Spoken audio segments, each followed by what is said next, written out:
wabarakatuh.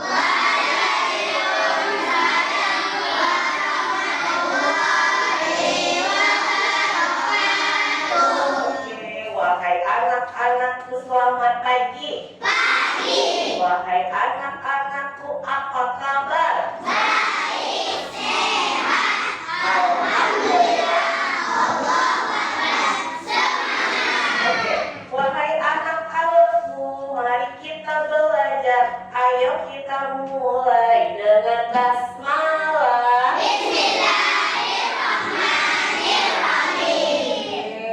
Bismillahirrahmanirrahim. Nah, pada kesempatan kali ini Ibu akan menjelaskan kepada anak Ibu tentang bullying. Tapi sebelum itu kita baca doa dulu. Ayo, Arsyad, silakan ke depan. Pimpin kawannya baca doa. Iqra'i doa saja. Ayo. Iqra'i doa.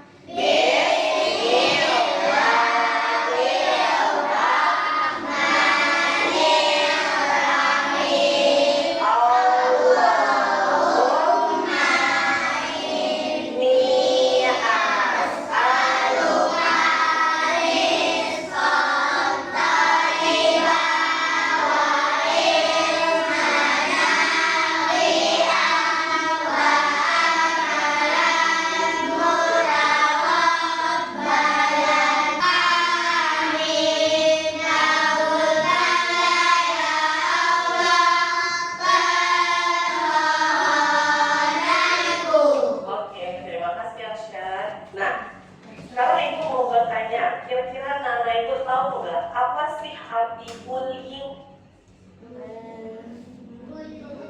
Bullying itu sama dengan bully. Apa sih itu bully? Adakah yang pernah dibully di sini? Tidak ada ya. Oke, tidak ada. Semua anak-anak Ibu adalah anak-anak yang baik. Oke, Ibu akan menjelaskan sedikit tentang bullying, ya. Jadi bullying itu adalah suatu tindakan atau perilaku yang dilakukan dengan cara menyakiti orang lain, baik secara fisik, perkataan, ataupun emosional. Ya, emosional ini maksudnya secara psikologi, ya, oleh seseorang atau kelompok kepada seseorang lain sebagai korban tanpa adanya perlawanan, ya. Jadi bullying ini kira-kira boleh atau tidak kita lakukan?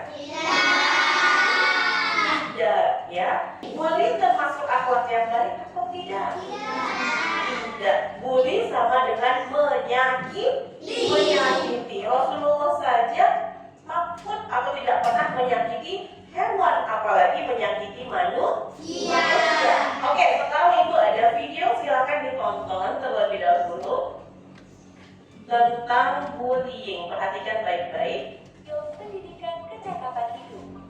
Kali ini kita akan membahas tentang berteman serta bahaya bullying.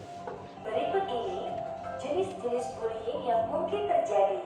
Verbal atau lisan, yakni mengejek dan mengata-ngatai seseorang. Fisik, yakni menyakiti seseorang secara fisik, merusak atau mencuri barang.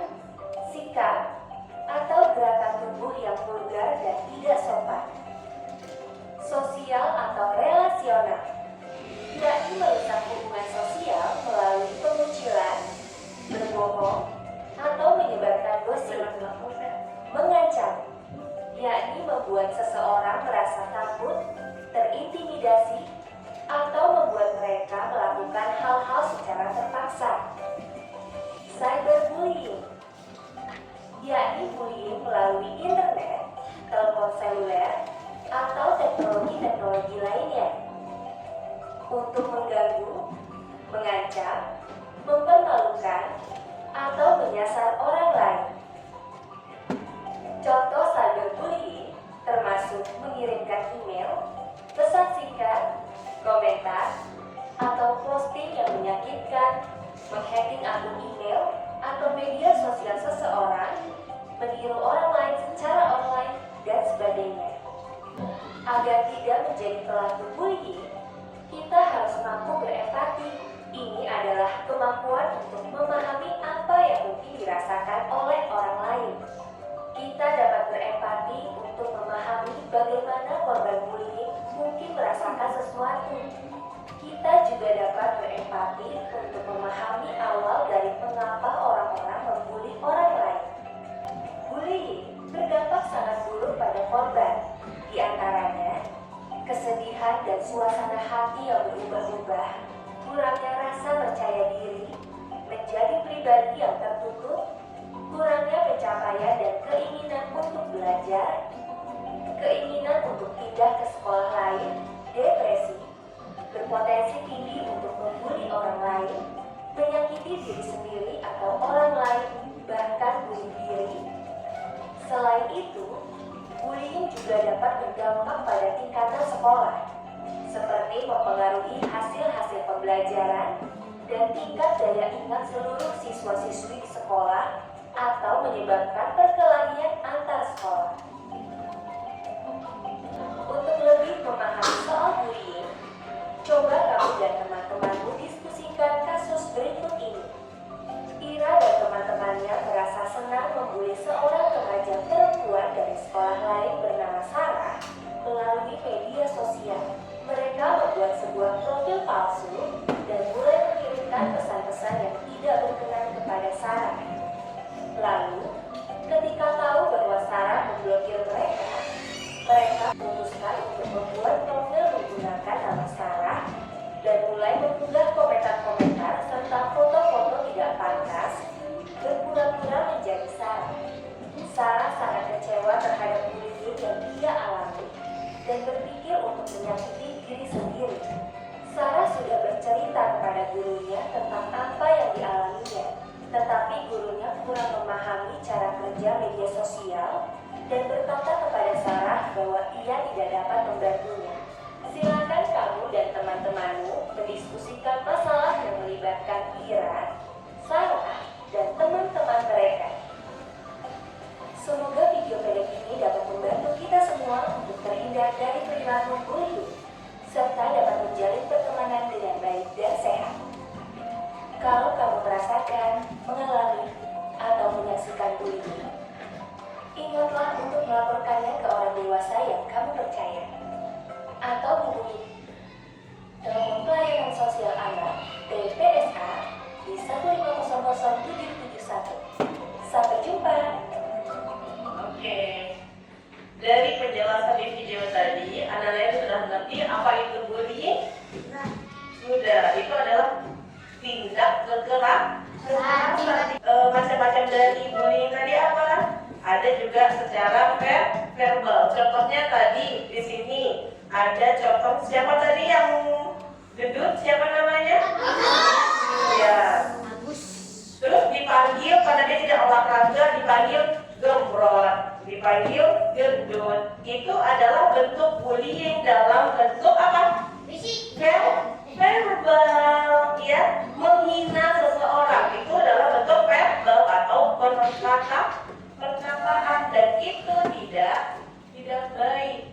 Ya, coba seandainya anak ibu dipanggil, "Hei gendut," senang nggak dipanggil begitu? Itu namanya bullying. Kalau di sekolah itu ada guru BK, tahu guru BK? Guru bimbingan konseling. Ya, dia harus ke guru bimbingan konseling dulu. Karena di sekolah kita adanya guru wali kelas, kita bisa ngadu kepada wali kelas terlebih dahulu. Kita harus mengadu kepada orang yang dewasa. Yang paling dekat di sekolah, orang dewasa yang paling dekat dengan kita di sekolah siapa? Guru, terutama wali kelas. Ya, kita cerita. Jadi kalau ada apa-apa, jangan diam saja. Oke, baiklah. Sekian pertemuan kita tentang bullying. Ya, jadi pembulian itu tidak dibenarkan di mana saja, baik itu di sekolah ataupun di lingkungan sekitar kita. Oke, kalau ada temannya yang dibully, ya, tolong dengarkan, nak. Kalau ada temannya yang dibully, jangan segan-segan untuk mengadu kepada ibu, guru, ataupun bapak